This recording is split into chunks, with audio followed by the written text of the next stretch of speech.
Bueno, pues el Señor escuchó. Estupendo.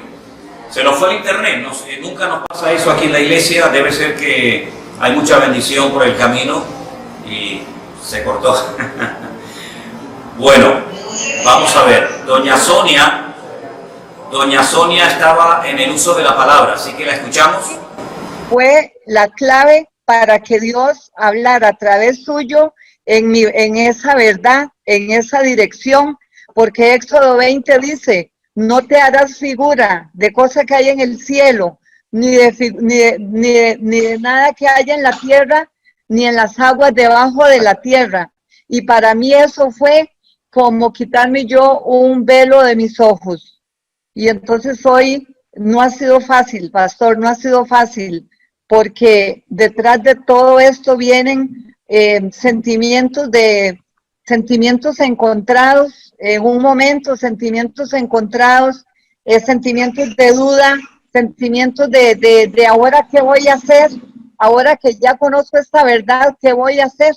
Y entonces esa es la razón por la que hoy estoy aquí, por la que mi esposo y yo estamos en una misma dimensión, ¿verdad? Estamos en un mismo buscar, en un mismo sentir, porque nosotros éramos ministros de la Eucaristía por 10 años.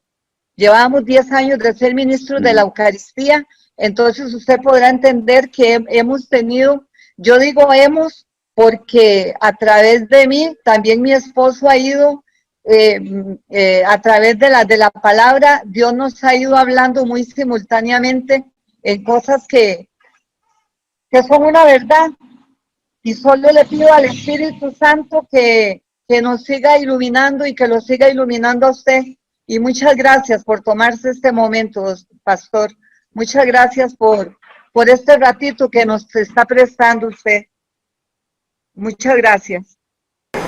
Bueno, hermana Sonia, que el Señor le bendiga. De verdad yo tenía muchas ganas de conocerla a usted porque Rey me había hablado mucho de ustedes y conocía un poquito su situación. Primeramente decirles que el Señor hace todo perfecto.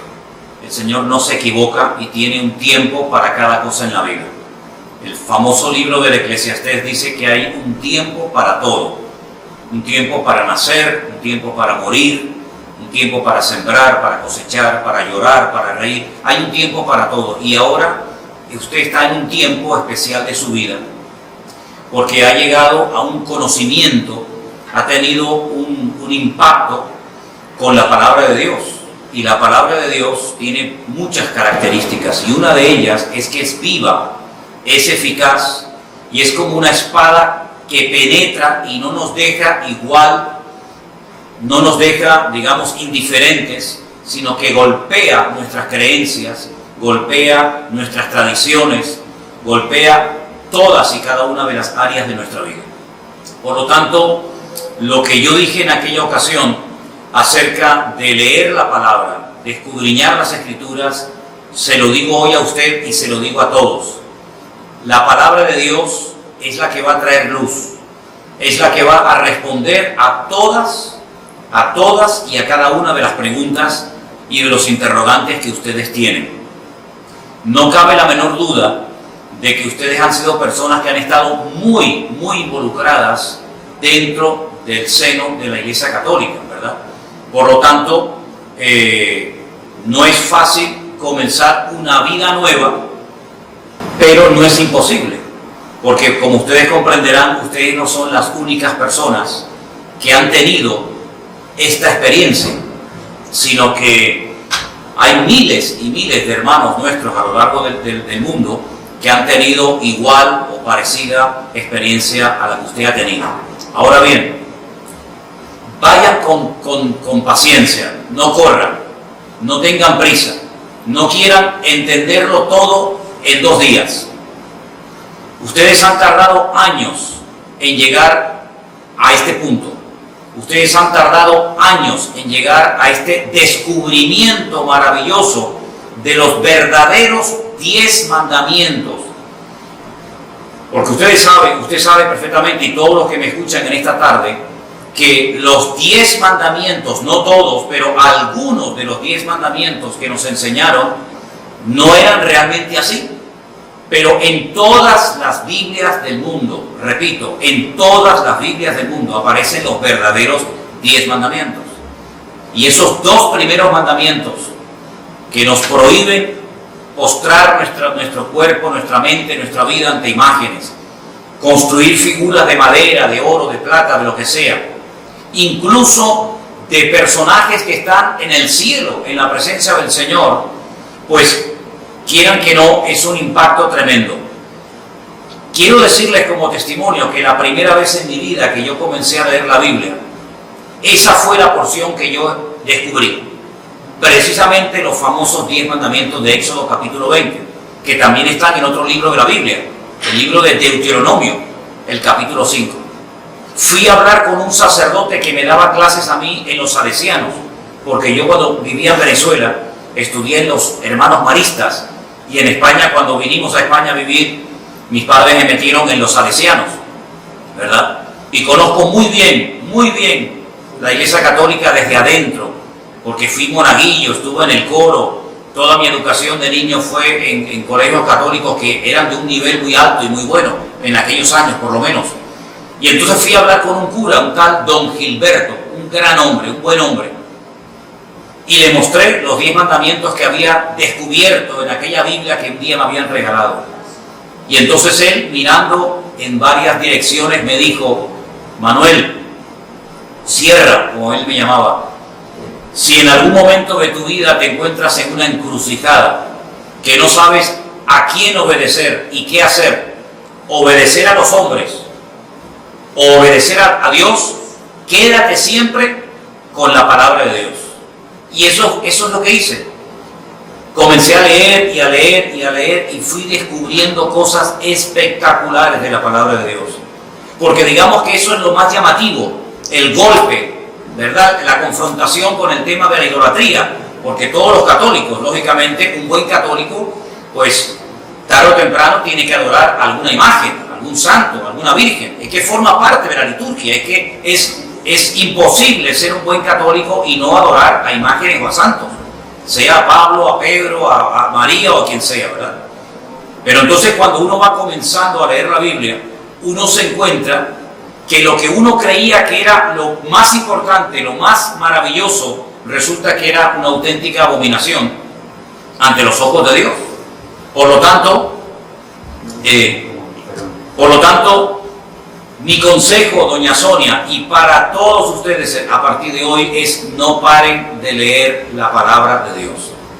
Y ese testimonio que yo contaba de aquella parejita que eran muy católicos, una pareja joven de novios, no eran ni casados en aquel momento, que me preguntó ella si era bíblico o no adorar las imágenes, y yo le dije que leyera Éxodo 20. Hoy en día esa pareja, están casados lógicamente, y son pastores de una iglesia evangélica en España, concretamente en la ciudad de Sevilla.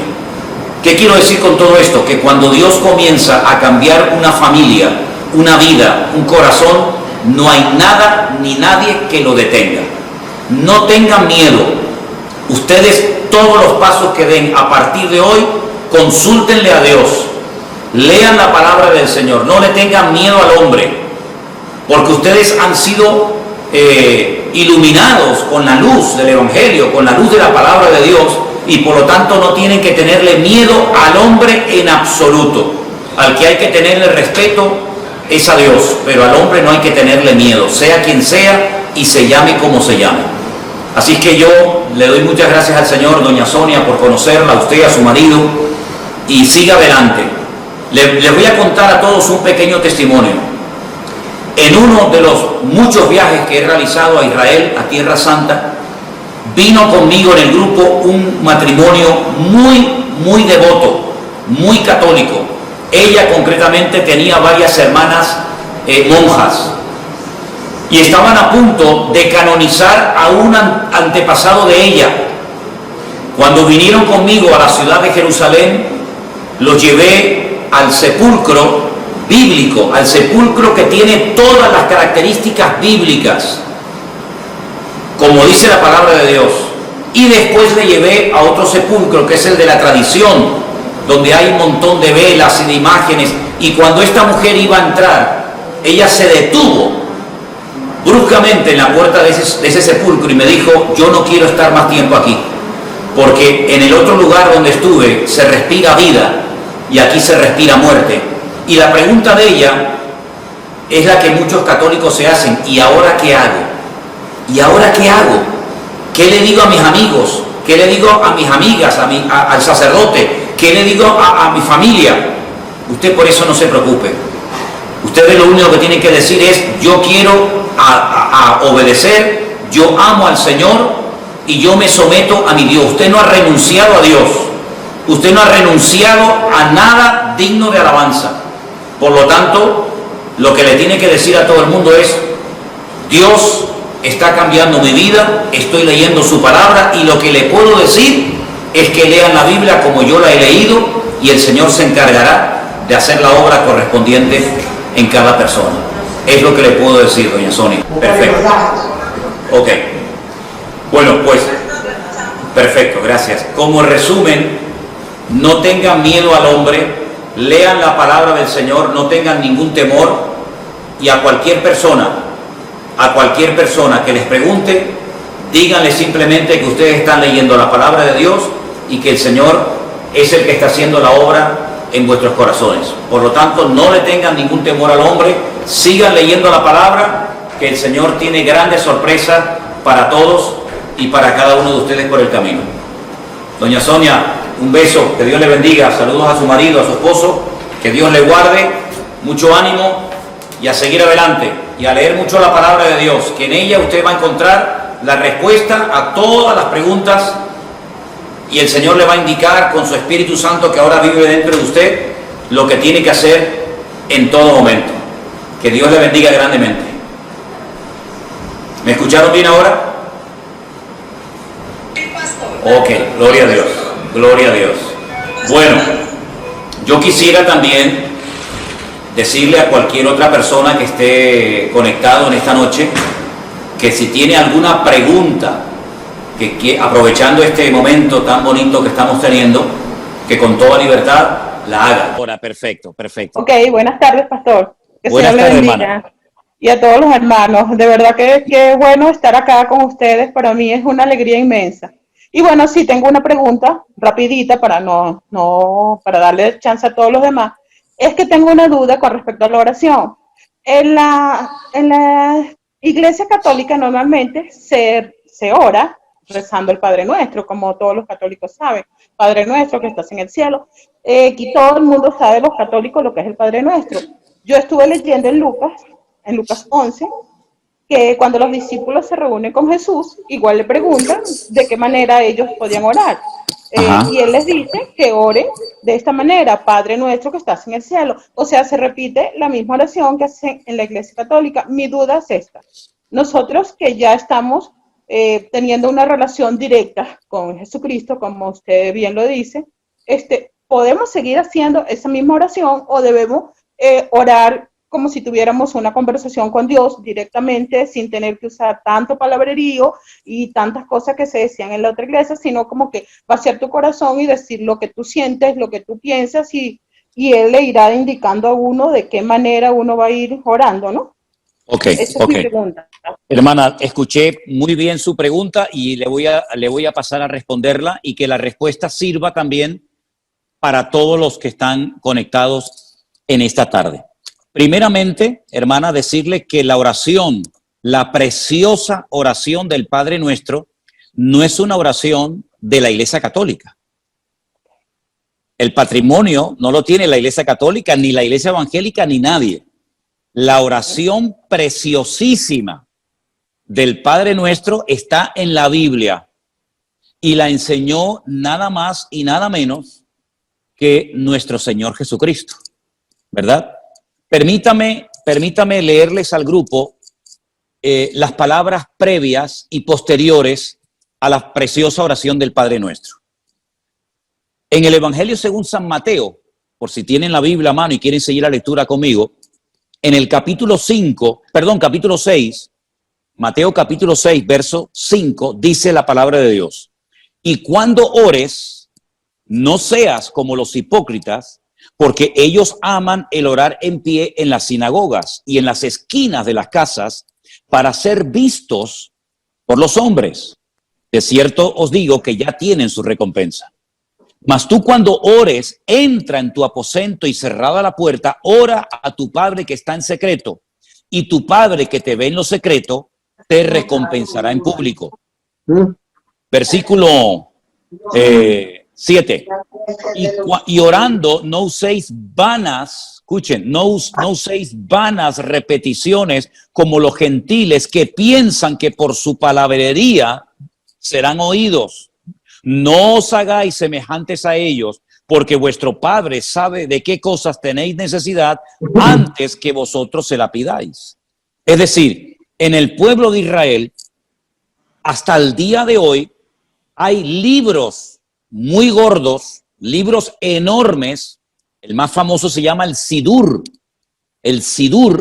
donde hay oraciones absolutamente para todo.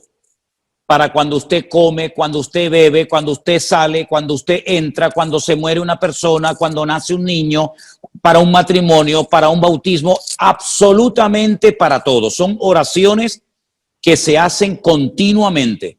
Hay 3 oraciones que en el pueblo de Israel obligatoriamente todo devoto tiene que hacer cada día.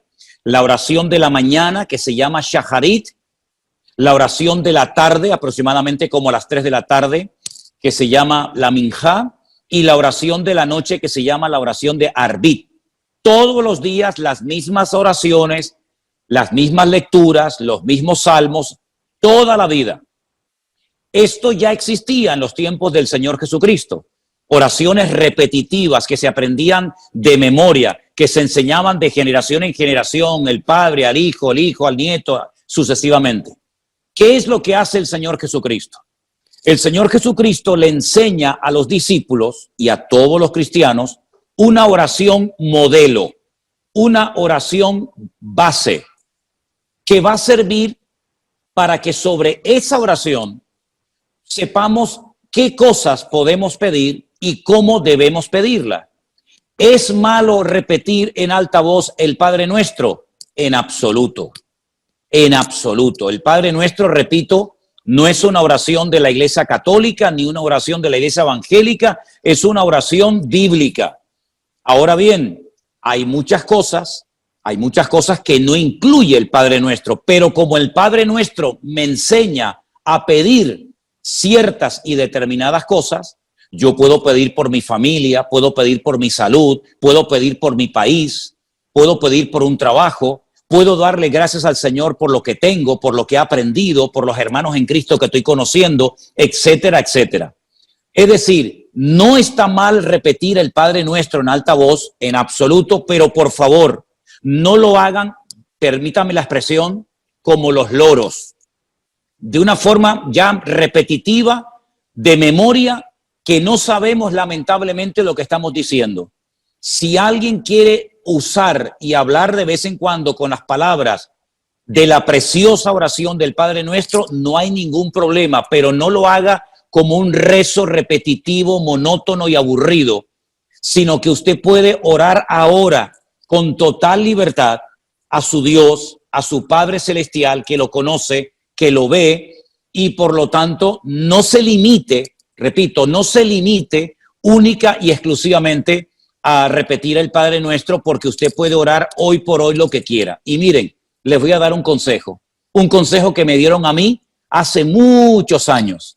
Si usted quiere aprender a orar bien, bíblicamente, utilizando términos bíblicos, oraciones preciosas, lean los Salmos. El famoso y precioso libro de los Salmos, que hay 150, léalo. Cada día puede leer un salmo. Hay 150, muchas son oraciones, pero usted va a aprender oraciones preciosas que también, como no, usted puede utilizar esos términos, esas frases y esas palabras. Así que como conclusión, usted puede repetir el Padre Nuestro cuando quiera, siempre y cuando no lo haga de una forma repetitiva, monótona, religiosa y aburrida, pero no se limite única y exclusivamente a orar usando el Padre Nuestro, porque usted puede hoy por hoy orar con total libertad, de padre a hijo, de hijo a padre, cuantas veces quiera. Espero que haya quedado bien, quiero decir, espero que haya quedado clara, mejor dicho, la respuesta a su pregunta, querida hermana. Perfecto, quedó totalmente claro. Y Amén. quería acotar que sí, bueno, que tengo los libros de los Salmos, un librito solo de Salmos y lo leo siempre, pero bueno, era mi duda. También quería decirle rapidito, porque yo no es que estuve hasta ayer en la Iglesia Católica, pasa que vengo de una familia donde la mitad es católica y la mitad es cristiana. Y entonces me quedaban como que dudas y quise entrar para aclarar dudas, pues, de verdad Muy que bien. chévere. Gracias y de verdad que feliz con la respuesta. Gracias. Bendición, hermano. Bendiciones. Vamos a darle lugar a otras personas. Yo, como me estaba fallando el ordenador, la computadora, tengo el iPhone en la mano, el teléfono, pero tengo la pantalla frente a mí. Y Vanessa, si tú ves a gente con la mano levantada queriendo hacer una pregunta, dime de quién se trata y le damos enseguida lugar para que haga su pregunta. Silvia Colín. Ok, Silvia Colín, por favor, si es tan amable, abra su micrófono y haga la pregunta que usted quiera. Ok, bienvenidos todos y qué bueno que estamos en esto y que nos salimos a tiempo de una religión en la que cuando yo me di cuenta hasta lloré porque dije, Dios mío, he sido engañada toda mi vida. Pero bueno, mi pregunta, tengo muchas preguntas, pero voy a hacer una para que todos tengamos tiempos de hacer alguna. ¿Cómo guardar correctamente el día de reposo? ¿Qué es lo que no debemos hacer? Porque en eso sí tengo mucha duda. También, por ejemplo, pues yo soy enfermera, yo trabajé 28 años en la noche para el Seguro Social y pues obviamente que quienes hemos trabajado en ciertos días es muy difícil guardar el día de reposo. Quiero entender que a lo mejor hay que contar 7 días y guardar ahí un día de reposo, por ejemplo, ahora para los jóvenes, para mis hijas, que trabajan mucho más ahora desde que están conectados en línea, ha sido más difícil que puedan incluso dedicarle un momento a Dios porque terminan exhaustos. Esto del encierro creo que ha sido peor para mucha gente porque no le dedican el tiempo tampoco a los hijos o tienen que estar más al pendiente con las tareas. Pero ¿qué se puede hacer para la gente que no puede guardar exactamente el día de reposo? Vamos a ver. Cuando uno lee en Génesis, el primer libro de la Biblia, todo lo que el Señor le ordenó a Adán y a Eva que hicieran, curiosamente, una de las cosas que le pide es que el 7º día lo santifiquen. La palabra santificar significa apartar o consagrar. ¿Me explico? Apartar o consagrar es lo mismo que santificar. Bien, se lo dijo a Adán y a Eva. Es decir, en el 7º día, ¿qué es lo que tenían que recordar? ¿Qué es lo que tenían que hacer? ¿Qué tenían que tener presentes aquella pareja por el hecho de que Dios le dijera que tenía que apartar ese día de una forma especial? Ahora bien, los días en la Biblia no reciben nombre. Se llama día primero, segundo día, se juntan los números, noten qué interesante, los números ordinales con los números cardinales, no se dice primer día, sino día primero, después segundo día, tercer día, así sucesivamente. El único día de la semana, repito, el único día de la semana que recibe un nombre es el 7º, que se llama en nuestro idioma el sábado. Y en el idioma bíblico la palabra es Shabbat. Shabbat, de la cual procede con las mismas letras, pero cambiando la pronunciación vocálica, la palabra Shebet, que significa sentarse o reposar. Cesar actividad, ¿verdad? Cesar cualquier actividad y consagrar o santificar ese día única y exclusivamente para el Señor. Bien. A lo largo de la historia, ningún pueblo guardó ese día de reposo porque se desviaron. Unos comenzaron a adorar a Moloc, a Baal, a Milcón. Solamente el pueblo de Israel, a lo largo de la historia y después de recibir la Torá o la ley en el monte Sinaí por medio de Moisés, recibió la orden, y está dentro de los 10 mandamientos, de santificar el día de reposo, el Shabbat. No cualquier día, sino el séptimo. ¿Por qué? Porque en el séptimo día Dios cesó su actividad creadora. Dios no hizo nada, no habló, no hizo nada, ya todo estaba terminado. Y entonces, para decirle a las naciones paganas, nosotros no hacemos nada, porque es el testimonio visible, objetivo, que Israel podía dar como botón de muestra de que ellos creían en una obra creadora por mano de un Dios creador. Entonces, cuando la gente decía, pero ustedes, ¿por qué no trabajan en sábado? ¿Por qué los animales descansan en sábado? ¿Por qué no hacen nada? Porque nosotros creemos que Dios creó todo en 6 días y el séptimo día reposó. Era un testimonio tremendo. Ahora bien, cuando vamos al Nuevo Testamento y nos encontramos ya con la iglesia, con el cristianismo, uno históricamente sabe perfectamente, y solamente es cuestión de indagar y estudiar un poco, que los cristianos seguían, porque la inmensa mayoría en un principio eran judíos, seguían en las casas, en sus hogares, partiendo el pan. Y uno dice, bueno, partiendo el pan se refiere a que tomaban lo que llamamos la Santa Cena, el pan y el vino. No. Es que todos los sábados, el día de reposo Shabbat, se parte un pan, que es un pan trenzado, y se comparte vino. Todos los días del año que caen en Shabbat, se parte el pan y se toma el vino. Esa ceremonia se llama Kiddush. Se santifica esa ceremonia, ¿vale? ¿Qué fue lo que pasó?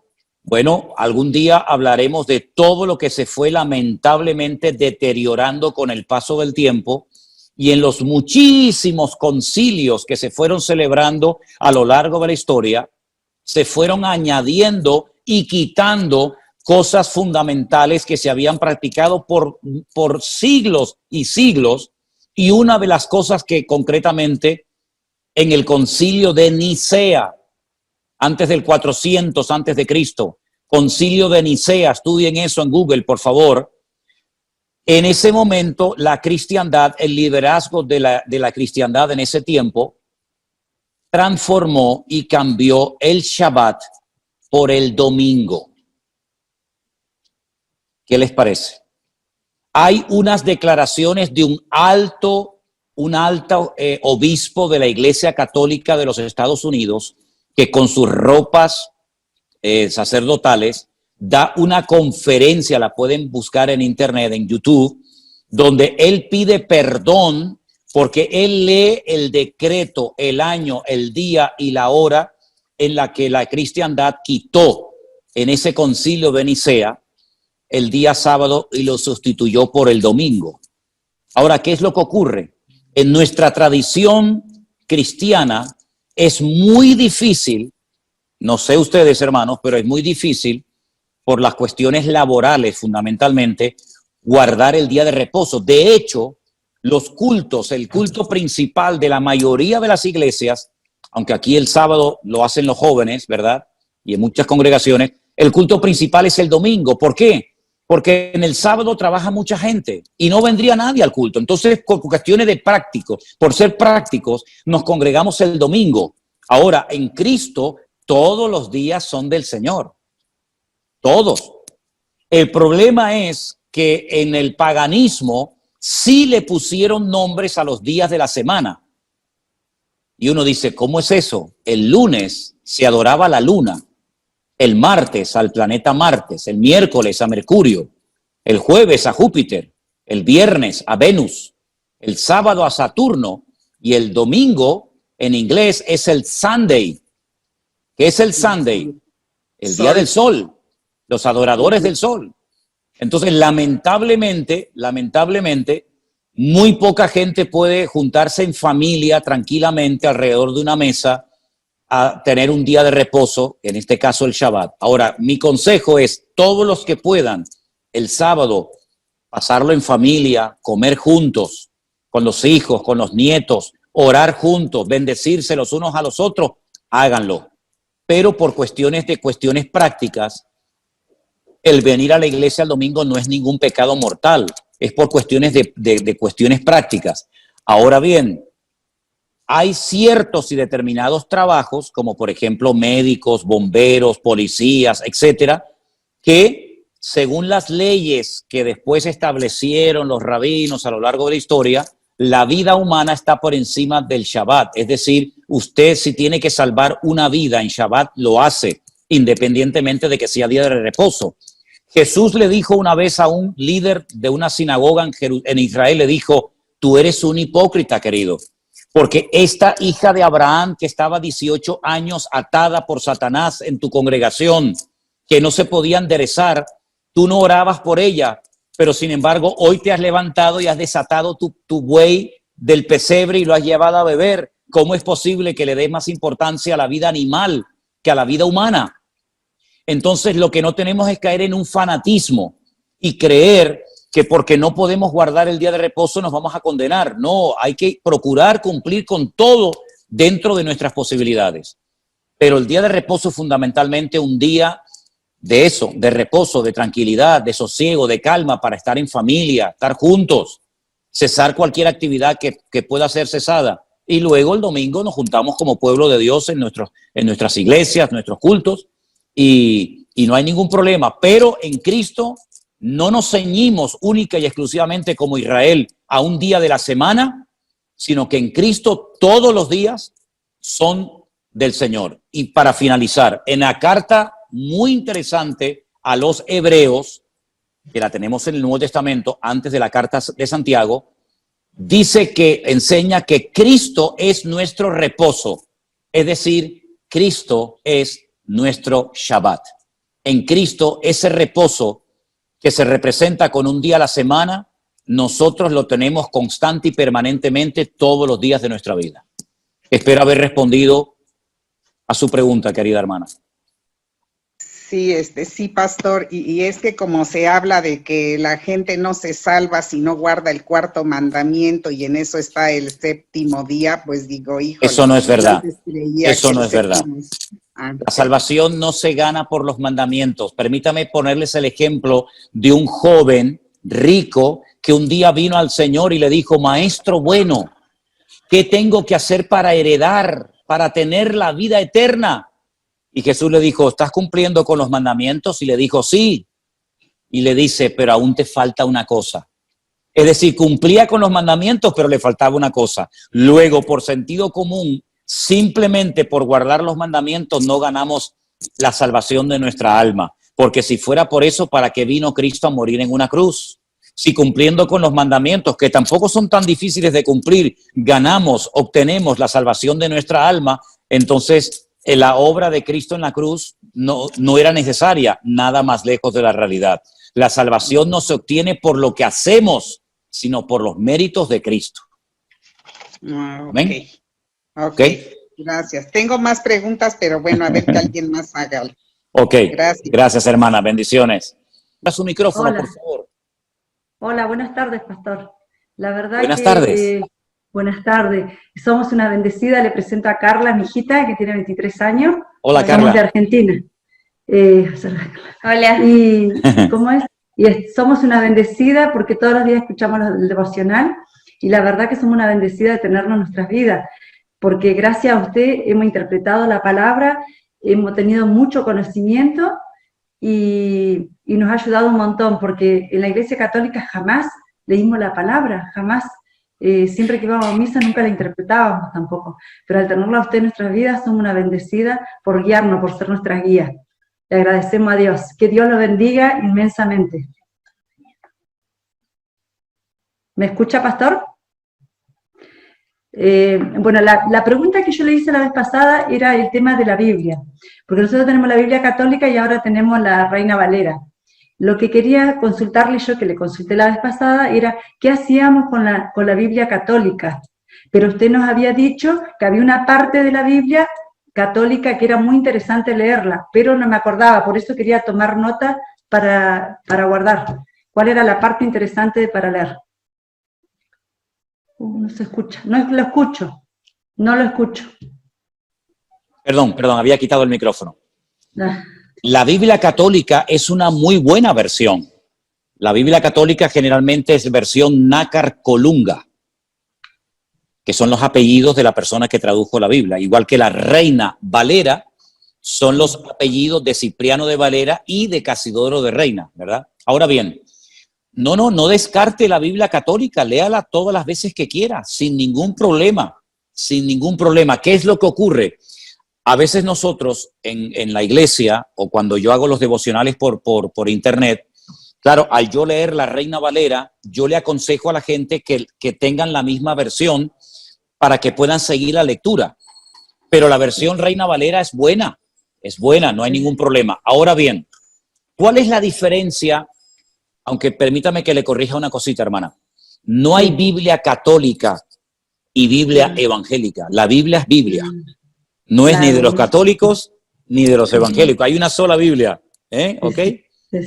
Ahora, ¿qué ocurre? Mire, en el Concilio de Trento, antes mencioné el de Nicea, ahora les voy a mencionar otro. Siglo XVI, Concilio de Trento, tomen nota.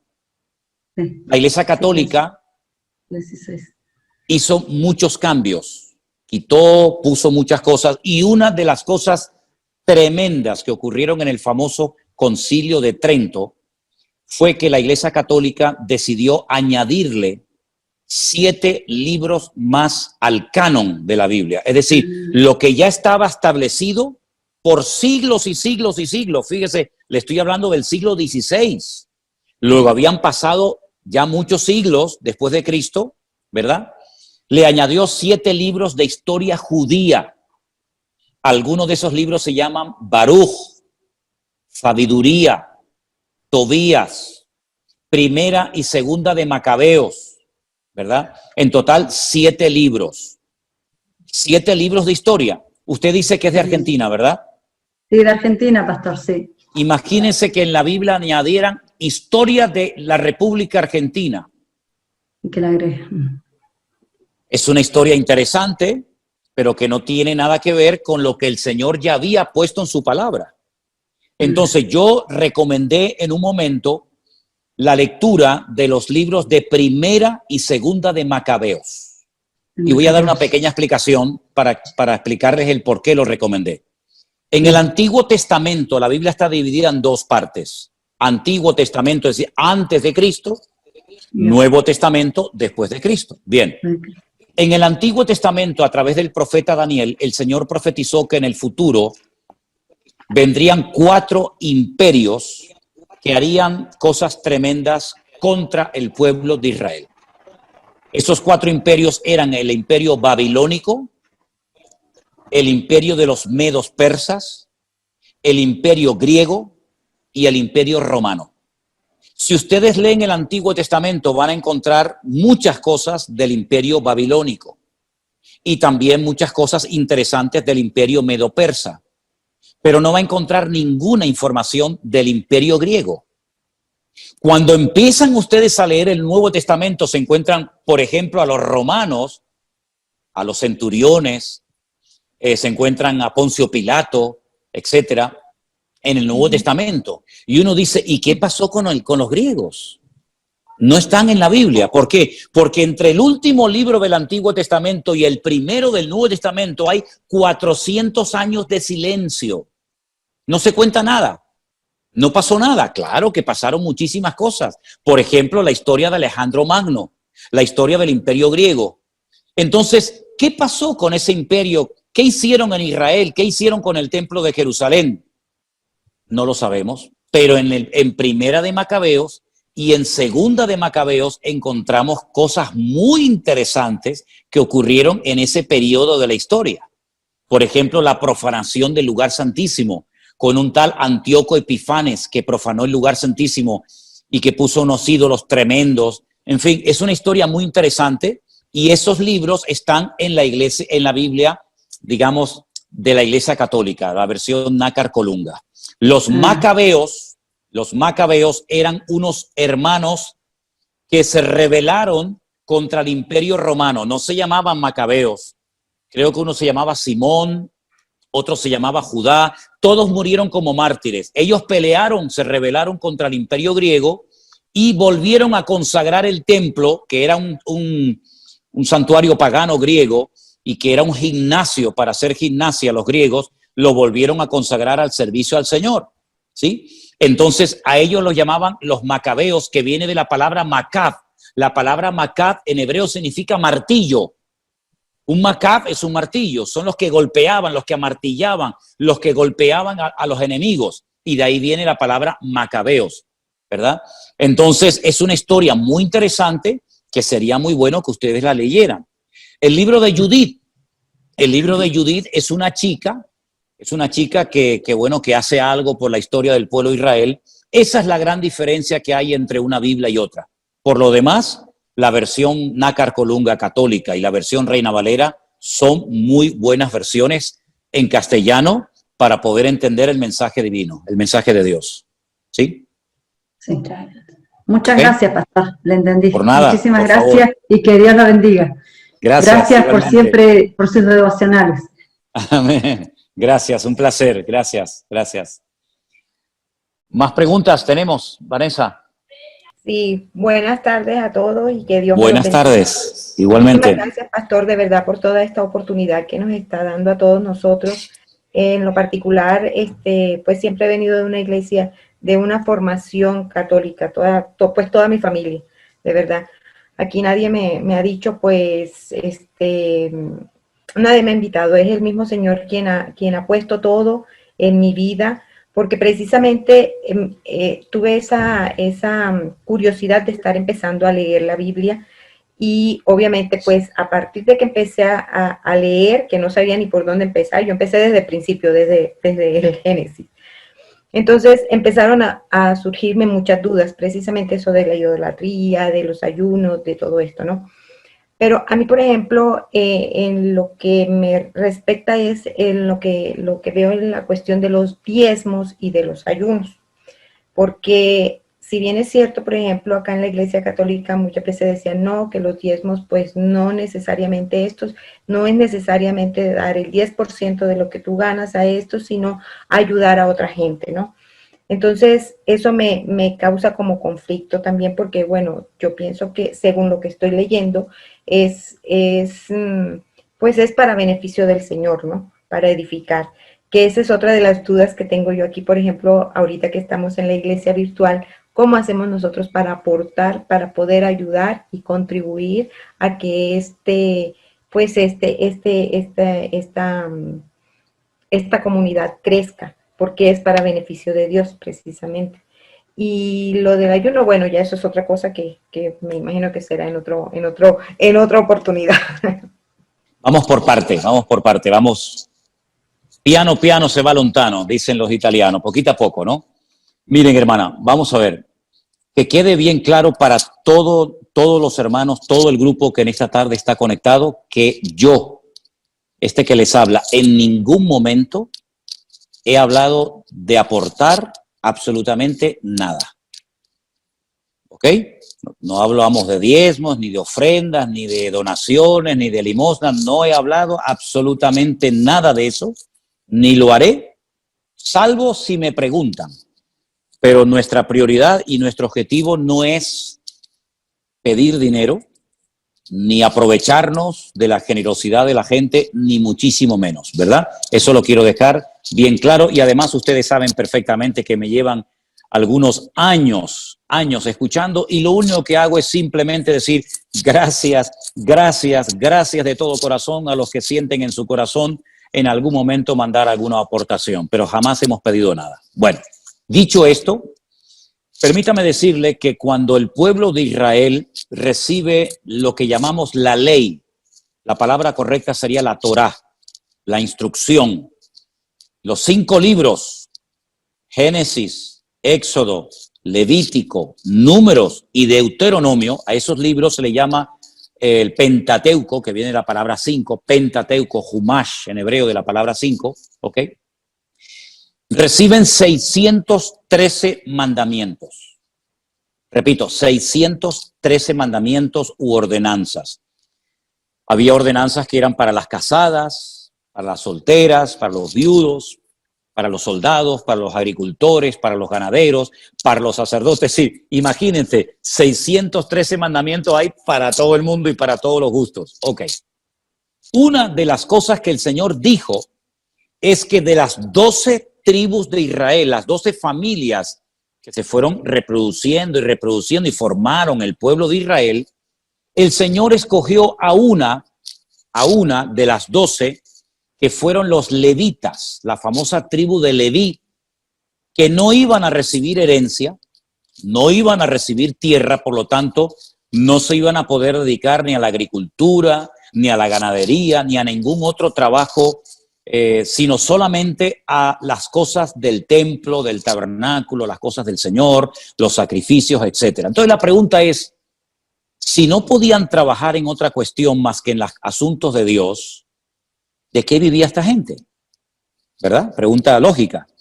El Señor estableció un sistema maravilloso, extraordinario, y dijo, las 11 tribus restantes, Judá, Benjamín, Zabulón, Dan, etcétera, van a apartar el 10% de sus entradas. Unos apartaban papas, otros aportaban limones, otros aportaban corderos, otros aportaban fruta. Es decir, cada tribu, hablamos de miles de personas, apartaban el diezmo de sus ganancias, de sus entradas. Si vivían muy lejos y no podían traer la mercancía, la vendían y traían el dinero al templo. Entonces, con ese 10%, ese diezmo que aportaban las 11 tribus de Israel, se mantenía a la tribu de Leví, a los sacerdotes, y se mantenía la casa de Dios, es decir, el templo de Jerusalén en aquel tiempo. Bien, hoy en día, en las congregaciones, yo hablo de mi situación en España, que no recibimos ningún tipo de subvención ni de aportación económica del Estado.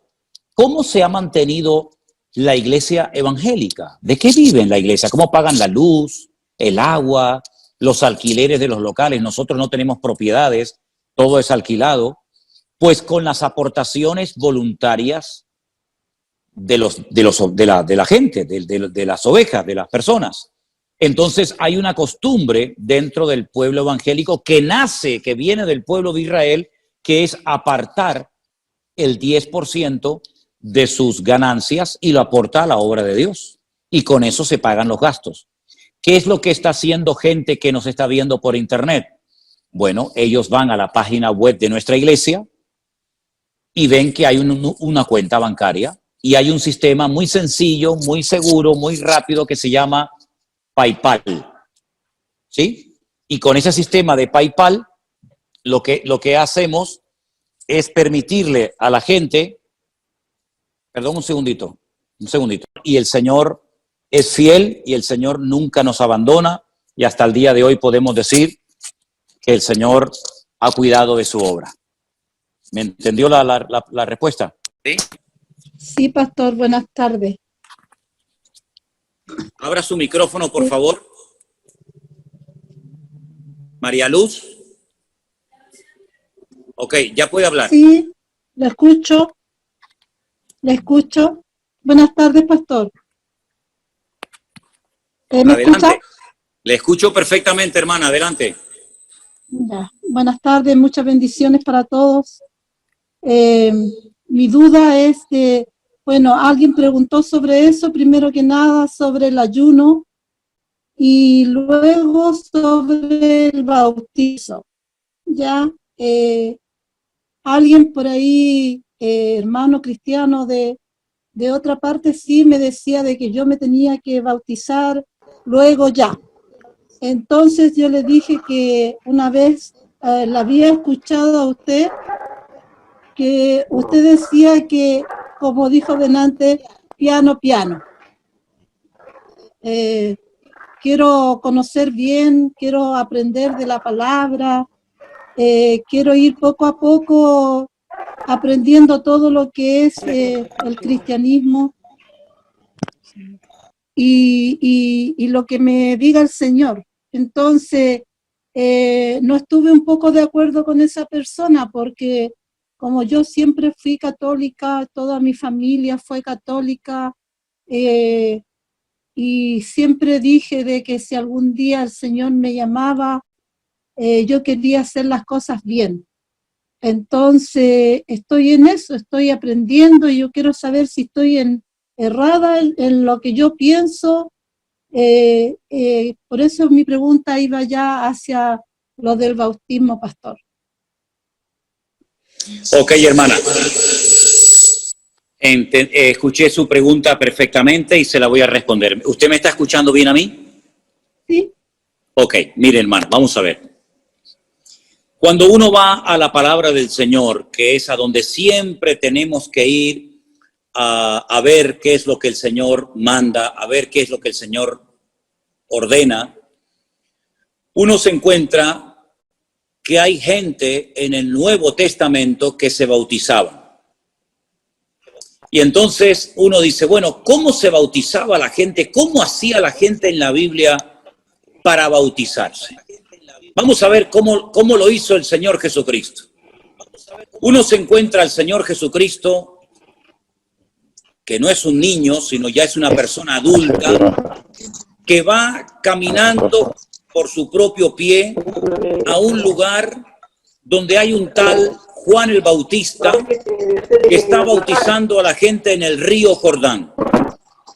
Entonces uno dice, qué curioso que el Señor Jesucristo, que es nuestro ejemplo en todo, ¿verdad? El Señor Jesucristo es nuestro ejemplo en todo.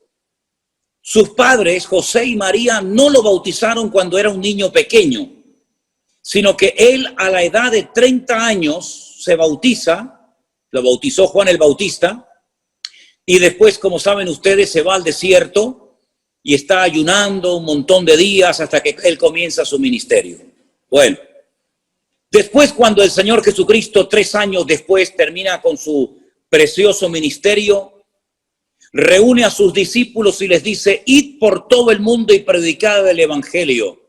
El que creyere, escuche bien el orden, el que creyere y fuere bautizado, es decir, que él lo que quería es que la gente que se fueran a bautizar supieran lo que están haciendo.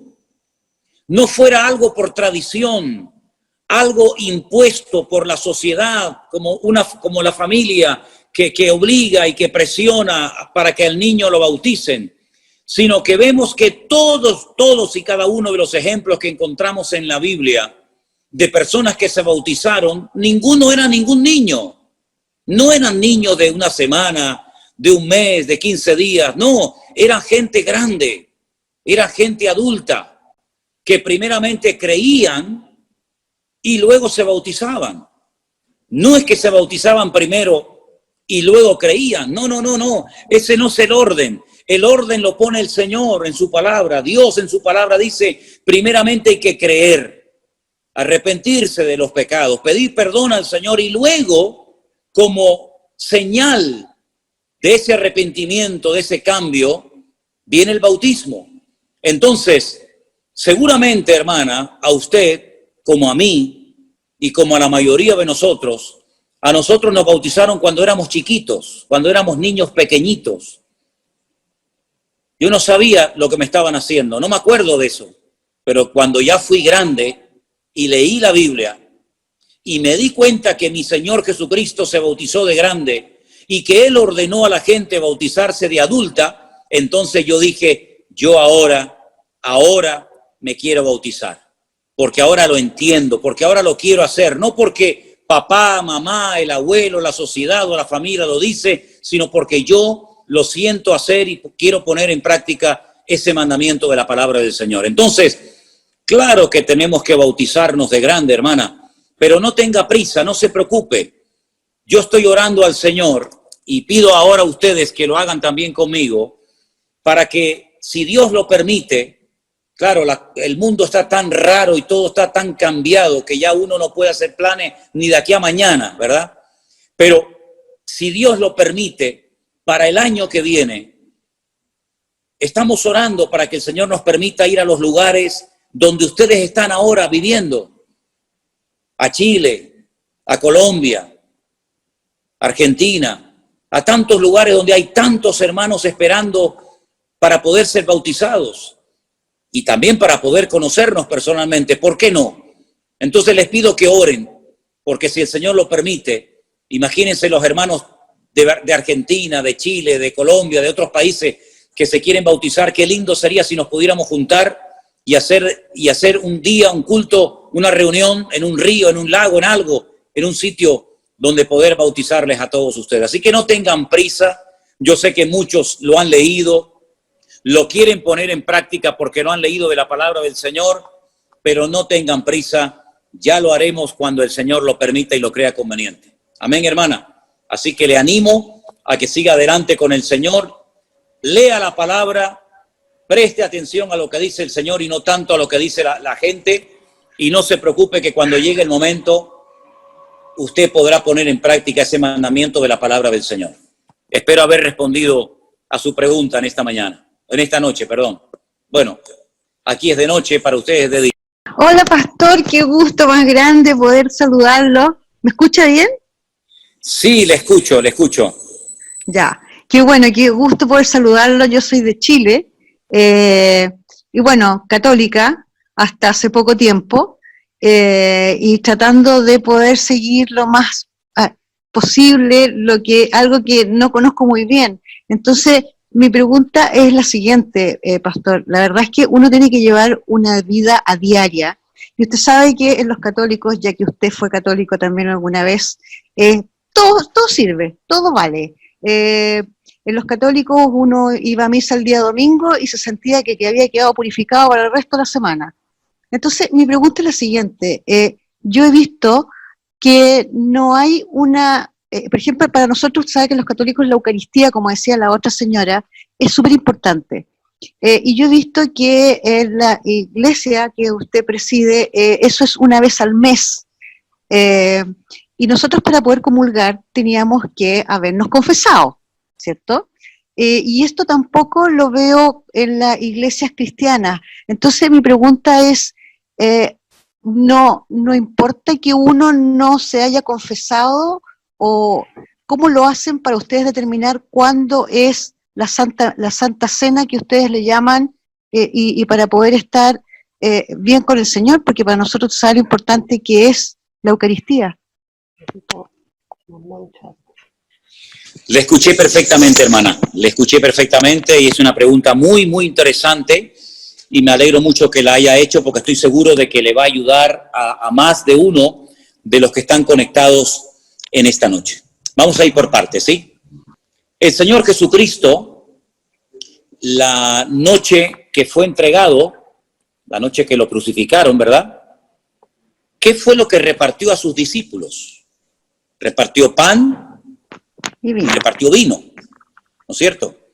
Porque además esa noche se estaba celebrando una fiesta que en hebreo se llama la fiesta de Pesaj. Nosotros la conocemos como la fiesta de la Pascua, ¿sí? Y es una noche muy, muy importante porque recordaban la liberación de la esclavitud en Egipto. Habían estado 400 años sus antepasados en Egipto como esclavos, la mayoría del tiempo, y lograron salir milagrosamente a través de Moisés, que los llevó hasta el monte Sinaí, y bueno, todos conocemos la historia, ¿verdad? Entonces, todos los años se sigue celebrando en Israel la fiesta de la Pascua, donde comen hierbas amargas, donde comen el cordero, donde comen pan sin levadura, donde toman el vino, ¿cierto? Ahora, en el Nuevo Testamento, el Señor Jesucristo dijo, haced esto en memoria de mí, y todas las veces que lo hagáis, la muerte del Señor anunciáis hasta que Él venga. Es cierto que cuando uno era católico, y sé perfectamente lo que usted dice, porque yo era casi de misa diaria, porque en aquellos tiempos teníamos que ir a misa casi todos los días en el colegio, y previamente teníamos que pasar por el confesionario. Y yo casi ya no sabía ni lo que decirle al cura, porque como me confesaba todos los días, pues ya le conté todo. Entonces lo que hacía, que me pegaban así sopapos, ya me pedía perdón por los pecados que iba a cometer, porque como iba a seguir pecando, pedía perdón por lo que había hecho y por lo que iba a hacer. Una cosa tremenda, ¿no? Entonces, nosotros nos confesamos a Dios, porque es el único que puede perdonar todos y cada uno de nuestros pecados. ¿Por qué lo hacemos en nuestra iglesia? No en todas es igual. Conozco iglesias que lo hacen todos los domingos, todas las semanas. En nuestra congregación lo hacemos una vez al mes y repartimos pan y vino para todos. No solamente me tomo yo vino y a la congregación le damos pan, sino que todos somos iguales delante de Dios y todos tomamos pan y todos tomamos vino. Dice la Biblia que cuando se va a participar de la Santa Cena o del pan o del vino, de la comunión, llámelo como quiera, uno tiene que examinarse, uno tiene que probarse a sí mismo. Es decir, uno tiene que estar bien delante del Señor. Entonces siempre aconsejamos que antes de participar del pan y del vino, ya que no hay confesionario, ya que no tiene que venir la gente a mí a confesarse y pedirle perdón y yo absorberle y ordenarles una penitencia, lo que hacemos es, antes de participar del pan y del vino, oramos. Y yo digo, hermanos, si hay algo que tienen que arreglar entre ustedes, si hay algún pecado de lo cual tienen que arrepentirse, por favor, pónganse bien delante de Dios para que puedan participar dignamente, como dice la palabra. Entonces, curiosamente, les anuncio a todos ustedes, este domingo por la tarde, a las 6:30 de la tarde, hora aquí en Canarias, vamos a participar del pan y del vino. Entonces, yo anuncio esto por si alguno de ustedes que ya ha entendido el Evangelio, que va en serio con el Señor, quiere unirse virtualmente en ese momento con nosotros. Lo van a hacer miles de personas en muchas partes del mundo, pero si ustedes nunca lo han hecho y les gustaría participar del pan y del vino, pues tenga preparado el pan y el vino o el zumo de uva para ese día, y cuando llegue el momento, usted que va a ver el culto por YouTube en directo, cuando yo diga participemos ahora juntos del pan, usted lo puede hacer. Cuando participemos juntos de la copa, usted lo puede hacer. Y algún día, si Dios lo permite, lo haremos juntos en persona. Así es que nosotros, ya digo, nos confesamos al Señor, procuramos estar bien delante del Señor para participar dignamente del Señor. Así que de aquí al próximo domingo, todo lo que tengan que arreglar, si tienen que pedir perdón, si tienen que perdonar, si tienen que alinearse con el Señor, procuren hacerlo todo decentemente y con orden, para que el próximo domingo, si Dios quiere y lo permite, podamos participar juntos del pan y del vino y disfrutar de un tiempo muy bonito en comunión. A pesar de la distancia, podemos hacerlo virtualmente por internet. ¿Les parece? Espero haber respondido a su pregunta, querida hermana. Sí, fue muy maravilloso, pastor, muy amable, muy claro, y quedé bastante tranquila porque era una de las dudas que yo tenía, precisamente porque usted sabe lo que significaba para los católicos, pero ya ahora que yo ya no sé dónde tengo el pie, espero que en la iglesia, que verdad, porque es muy difícil guardar la Virgen, guardé la Virgen, yo era marianista de rezar el rosario todos los días, y hay cosas que han sido difíciles, pero estoy muy contenta porque a través de la Biblia que la aprendí a leer con usted, pastor, me he ido dando cuenta y he ido encontrando las respuestas ahí. Entonces no siento que estoy haciendo algo mal, porque me sentía como engañando a la Virgen, me sentía como mal, me sentía con un peso súper grande. Claro. Entonces ahora ha sido muy reveladora su palabra, usted es muy claro, me encanta cuando se enoja y nos reta, me gusta muchísimo eso, ha sido muy amable. Gracias, hermana, gracias, un placer. Muchas bendiciones. Un placer poder servirla, y le voy a decir que hay un versículo en la Biblia, en la carta de Pablo, del apóstol Pablo a los Romanos, capítulo 8, versículo 1, dice: ahora pues ninguna condenación hay para los que están en Cristo Jesús, los que no andan conforme a la carne, sino conforme al Espíritu. No se sienta mal por hacer las cosas como Dios dice en su palabra. Al contrario, dígale: gracias, Dios mío, porque ahora con tu palabra tengo más paz y más tranquilidad que nunca. Y yo le animo a que este domingo, tal vez por primera vez en su vida, no lo sé, usted se anime con su trocito de pan y su copita de vino a participar con miles de hermanos de la cena del Señor, recordando su muerte, su resurrección y su venida. Que el Señor la bendiga. Será. Así será. Amén. Muy amable, pastor. Amén. Muchas gracias. Gloria a Dios. Qué bueno. Vamos a ver quién es la siguiente que tiene más preguntas. Abre tu micrófono y te escuchamos atentamente en esta tarde. Buenas tardes para todos. Activa el micrófono, Alberto. Encienda su micrófono, por favor. ¿Ahí me escuchan? Sí, hermano, le escuchamos. Adelante. Buenas tardes para todos.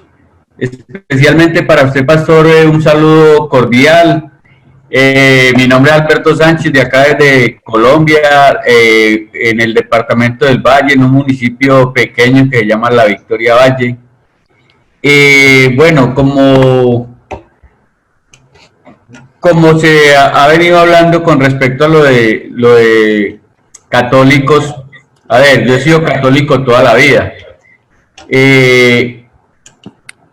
En tiempos de pandemia, por recomendaciones, un día me colocaron a ver el pastor online y me quedó gustando, y desde ahí empecé a verlo a usted y me he enamorado bastante de su forma de predicar, de su forma de enseñar, de su forma de hablar, sobre todo porque en usted no se ve fanatismo, sino como esa enseñanza, la enseñanza que de pronto uno quiere, como esa verdad, toda esa verdad que está escrita en la palabra y que realmente en la Iglesia Católica nos la han ocultado toda la vida, porque la Iglesia Católica somos ciegos a todo lo que va uno aprendiendo cuando empieza uno a leer la palabra.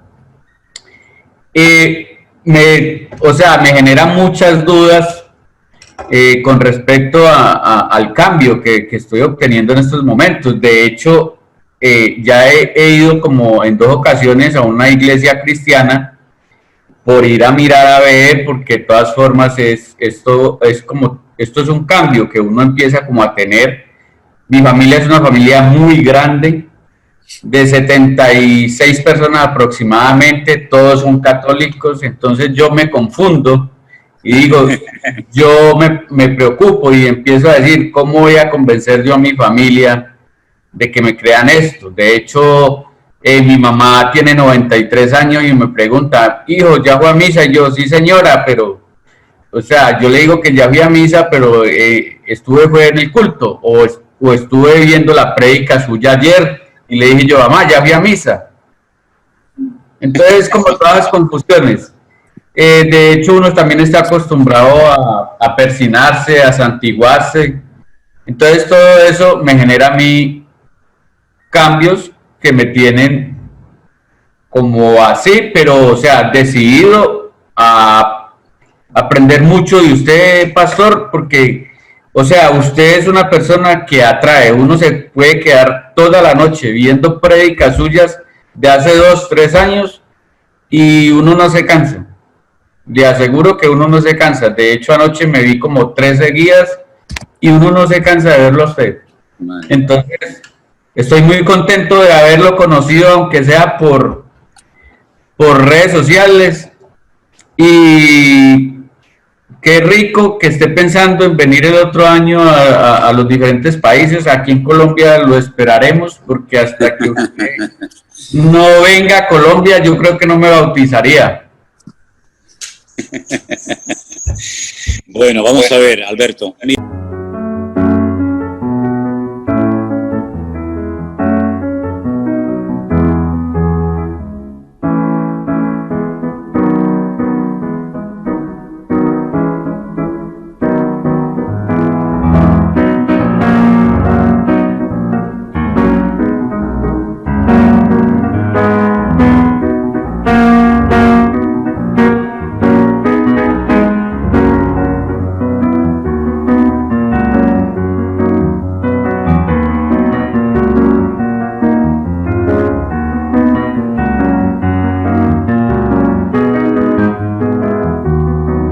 Mira, hermano, la mejor forma de predicar, ¿me oyes bien? Sí, señor. La mejor forma de predicar es con el ejemplo. Entonces, si usted da un buen ejemplo a su familia, yo le aseguro casi al 100% de que va a ser su familia la que le va a preguntar a usted qué le está pasando, qué le hicieron a usted. Porque es imposible que un cristiano de verdad, nacido de nuevo, comprometido con el Señor, que se toma en serio su vida cristiana, pase desapercibido. Usted no se preocupe por convencer ni a su familia ni a nadie, porque ese no es nuestro trabajo. Eso lo hace el Señor. Y Él lo sabe hacer mejor que usted y que yo. Así que usted limítese única y exclusivamente a hacer lo que el Señor dice. Y no se preocupe que le va a llegar la oportunidad, créame, le va a llegar la oportunidad de que usted pueda explicar qué es lo que le está pasando. Y mire, esto es muy fácil. Mire, a su papá, a la mamá, a la abuela, al sobrino, a quien sea, mire, yo lo que estoy haciendo es leer la Biblia, escuchar unos cultos y unas predicaciones y tratar de agradar a Dios lo mejor posible dentro de mis posibilidades con la ayuda de Dios. Y no se preocupe, Alberto, que Dios ya le dará sabiduría y palabra para que usted pueda dar una explicación coherente a toda la persona que le pregunte, que le van a preguntar qué es lo que te está pasando a ti, porque tú estás raro, a ti te han hecho algo, tú estás yendo a algún sitio, a ver, dinos, cuéntanos. Tú no te preocupes, Alberto, que ya el Señor te va a dar la oportunidad de hacerlo. Fortalécete bien en el Señor, ponte bien con el Señor, sé un ejemplo, que no te señalen con el dedo y te digan, sí, pero usted mucho cristianismo, pero mire esto y mire aquello. No. Procure que su vida sea un botón de muestra, una referencia buena, y ya verá que el Señor va a hacer la obra. Y mire, claro que hay costumbres como el persignarse y otras cuestiones, ¿verdad? Que a lo mejor cuesta el dejarlas. Pero tú pídele al Señor, Señor, vete quitando de mi vida todas aquellas cosas que yo he estado haciendo, que a veces no sabemos ni por qué las hacíamos. Cuando en España pasaba un coche fúnebre, yo no sé si en Colombia o en los países de ustedes se hacía, pero en España, cuando pasaba un coche fúnebre, la gente se persignaba, ¿verdad? Y uno dice, ¿por qué? Bueno, son supersticiones. O cuando el futbolista va a entrar a la cancha a jugar, se persigna. O cuando la gente se va a tirar al agua, a la piscina o al mar, se persigna. Son costumbres, son cosas que la gente hace por tradición, pero que usted no las ve en la Biblia por ninguna parte, porque eso lo hace uno como una especie de protección. Que no me pase nada, que no me ahogue, que no me peguen una patada y me hagan daño. Pero ¿sabe qué? Ahora tenemos la mejor protección del mundo, que es el Señor de señores y el Rey de reyes, que está en nosotros, con nosotros todos los días hasta el fin del mundo. Así que usted no tenga miedo de pasar por debajo de una escalera, de ver un gato negro, de subirse a un avión, a un ascensor. No tenga miedo de nada, porque el Señor le va a proteger y le va a cuidar, porque usted ahora es su hijo y el Señor le va a cuidar de todo peligro y de todo mal. Así que no tenga prisa, pero sobre todo el testimonio, hermano, el ejemplo. Eso es una imagen. Usted no oyó el refrán que dice que una imagen vale más que 1000 palabras. Sí, señor. Pues así es. Usted dé un ejemplo y ya verá cómo su familia, uno detrás de otro, le van a preguntar y usted le va a poder dar testimonio de lo que el Señor ha hecho en su vida. Dios te bendiga, Alberto. Bendiciones. Bendiciones para usted también, pastor. Muchas gracias. Un abrazo grande, mi hermano. Tenemos más preguntas, ¿verdad? Mira que el tiempo vuela. El tiempo, no sé cuánto tiempo llevamos, pero me imagino que hay gente con preguntas, ¿sí o no? Dele, por favor. Dios me lo bendiga, pastor. Aquí lo escucharemos. ¿Me escucha? Perfectamente. Bendiciones para usted, para la hermana Elena, que por ahí miré su mano, para el hermano Anderson también los miré, a todos detrás de cámaras, agradecida con el Señor porque lo tenemos aquí enseñándonos. Es un maestro muy duro, pero muy justo. Entonces, mi pregunta es,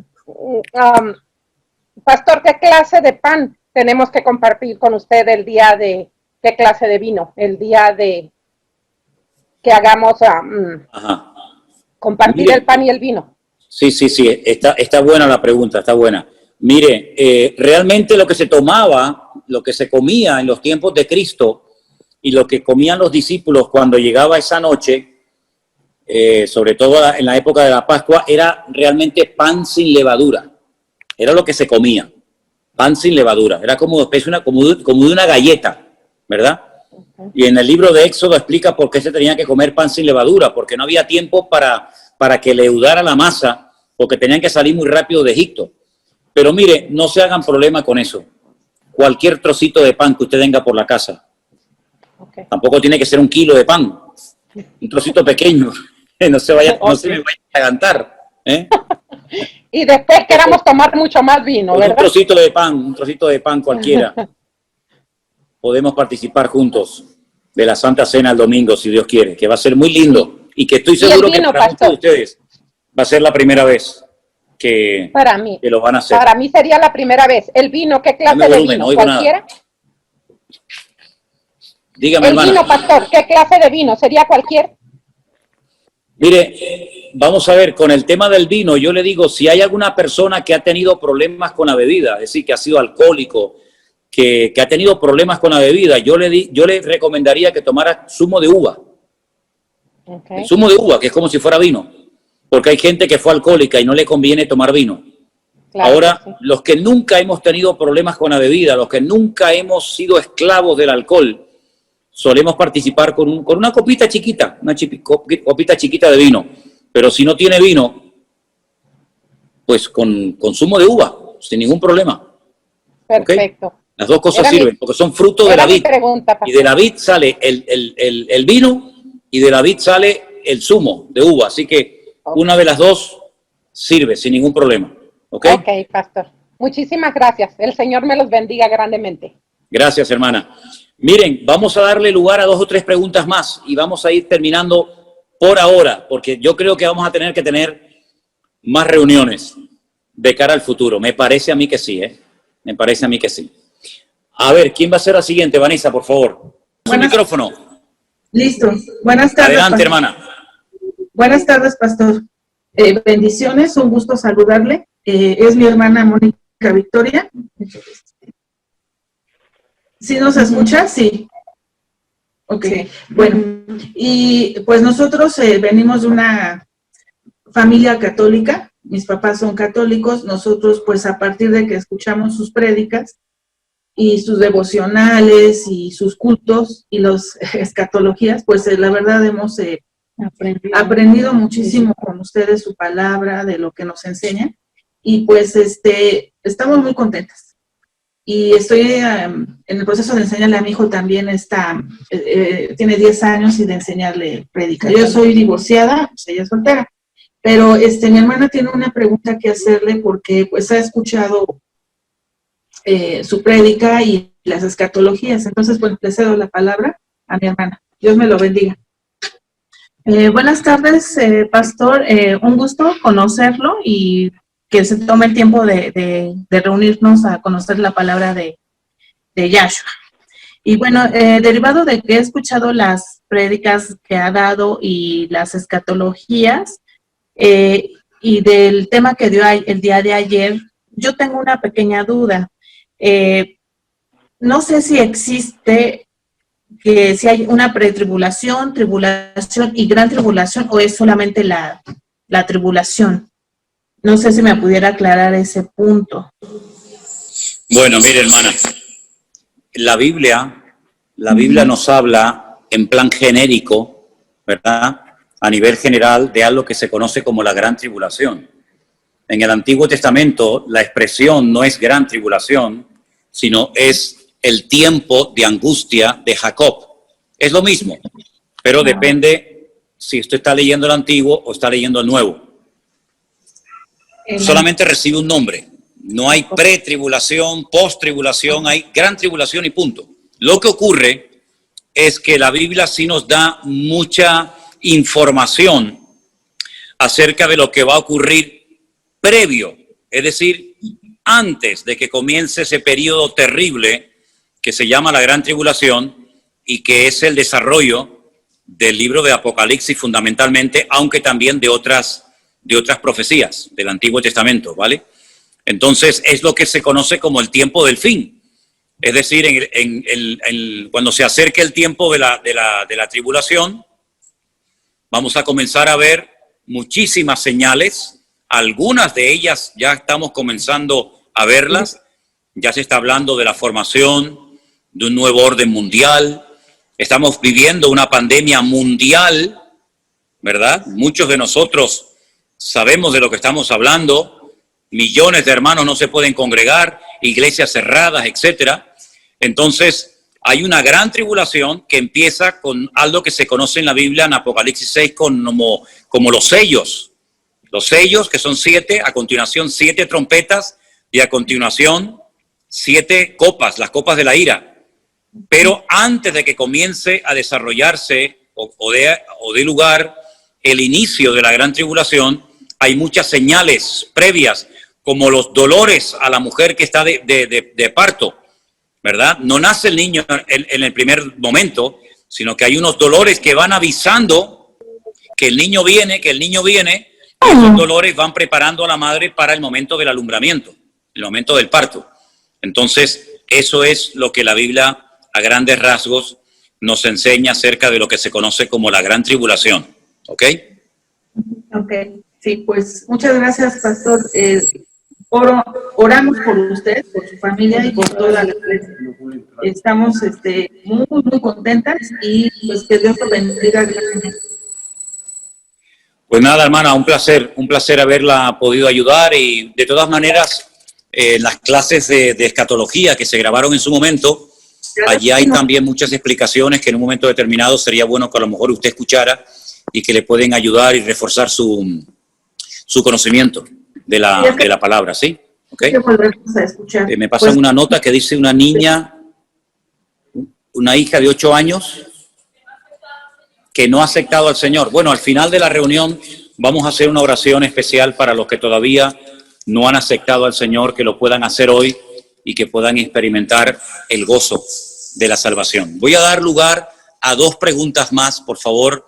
Así que Vanessa me va a indicar de quién se trata la primera pregunta. Tenemos 2 y terminamos con oración. ¿Me escuchan? Sí. Hola, soy dominicana y vivo en Suiza desde hace 4 años más o menos. Yo mandé mi pregunta por WhatsApp porque yo pensé que no iba a estar hoy, pero gracias a Dios he podido estar. Le quiero dar las gracias a los hermanos y a usted también, porque gracias a Dios he encontrado por fin una persona que no explica todo realmente claro y que puedo entender. Muchas de las preguntas que tengo al escuchar las prédicas, me pasa algo especial, es que escribo las preguntas y al otro día cuando oigo el devocional o cuando oigo la prédica, las preguntas van siendo contestadas. Pero tengo un problema reciente con mi esposo. Yo al llegar aquí visitaba la iglesia católica, yo soy católica desde hace mucho tiempo, era católica, y con él y su familia iba y visitaba, iba a la misa, iba a las actividades, pero al llegar aquí y convertirme, yo me convertí estando aquí, ya no quiero ir a esas actividades, y he tratado de explicarle, pero él no entiende, se pone molesto, se pone muy rebelde, tengo el problema con su familia porque también su familia lo presiona a él. Entonces, esa es una de las preguntas, ¿cómo hacer para nosotros poder, o para, en el caso mío, porque yo sé que es posible que otras personas tengan el problema, para poder lidiar con esa situación? Porque mi esposo no entiende el cambio que ha habido en mi vida, mi esposo no entiende, entonces su familia también lo presiona y también quiere presionarme a mí para que yo vaya a la misa, para que vaya a los bautizos y para que vaya a las actividades católicas, que de hecho yo antes asistía al principio cuando llegué aquí. Gracias, y espero que también esta duda que tengo, esta pregunta, le pueda ayudar a otras personas, porque sé que también van a pasar, si no han pasado por la misma situación que yo. Ok, hermana. Mire, hermana, no es fácil y tiene que tener mucha paciencia. ¿Usted no ha oído el refrán que dice que se casan más moscas con miel que con vinagre? ¿Sí? Pues mire, hermana, tiene que pedirle mucha sabiduría al Señor, tener mucha paciencia con su marido, porque es lógico que si él no ha tenido la experiencia de aceptar al Señor como usted se ve que él ha tenido, él no va a entender de la noche a la mañana por qué usted no quiere ir a misa, porque usted no quiere acompañarlo a diferentes lugares, pero tiene que tener sabiduría, tiene que pedirle al Señor mucha sabiduría y paciencia para que usted pueda ir ganándolo con amor. Y el Señor le va a dar palabras y el Señor le va a dar la sabiduría necesaria para que usted sepa cómo llevarlo a los caminos del Señor. Lo mismo que le dije antes a Alberto, se lo digo ahora a usted.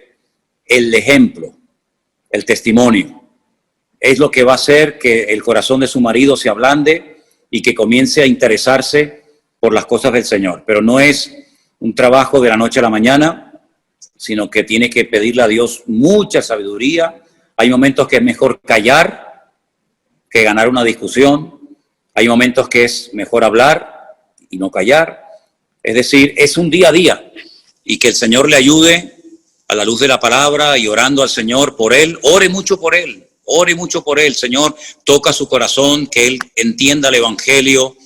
Si usted un día, no sé cómo lo ve, pero si usted un día le dice, mira, ¿tú quieres que hagamos una oración juntos? ¿Quieres que demos gracias a Dios por la comida? ¿Quieres que demos gracias a Dios por nuestro matrimonio? Y él acepta. Es decir, vaya poquito a poco sembrando, con mucha paciencia, con mucha sabiduría, y ya va a ver como poco a poco el Señor va a ir tocando su corazón, pero sobre todo con el ejemplo.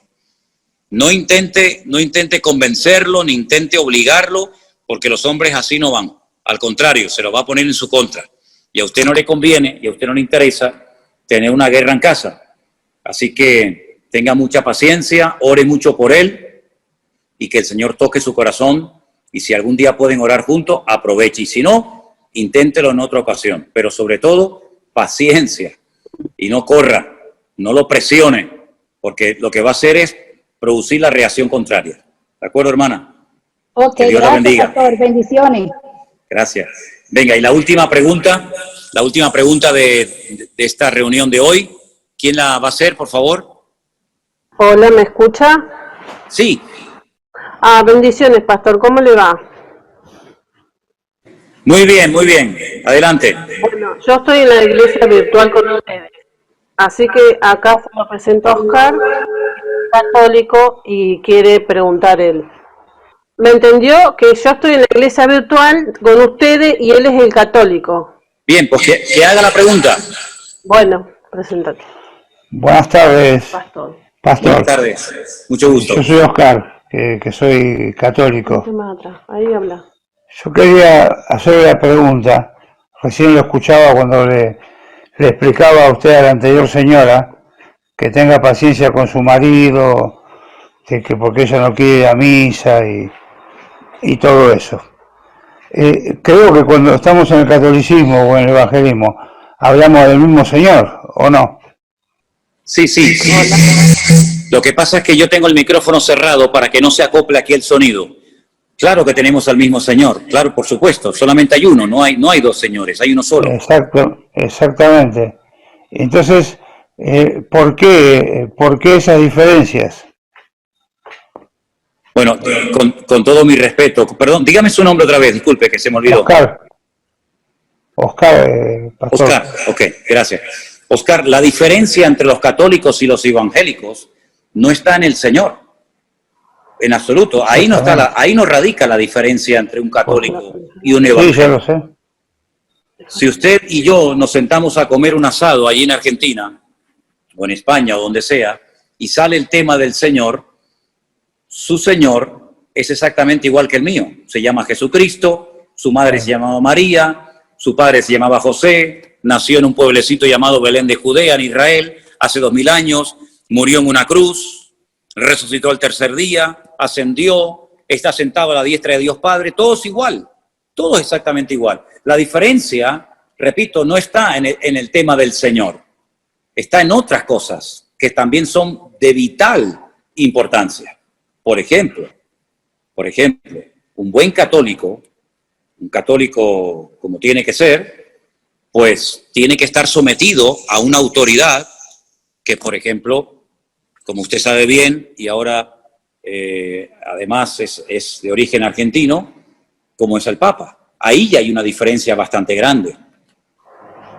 Otra diferencia bastante grande, por ejemplo, es a la hora de confesar nuestros pecados. Yo no voy nunca a ningún hombre a contarle mis pecados, ni mi vida, ni nada. Yo voy directamente a Dios. Un buen católico tiene que ir primeramente a un confesionario y después de pedir perdón por sus pecados, según la doctrina católica, el cura lo absuelve de sus pecados, le manda una penitencia, la hace y, en principio, es lo que tiene que hacer para el perdón de sus pecados.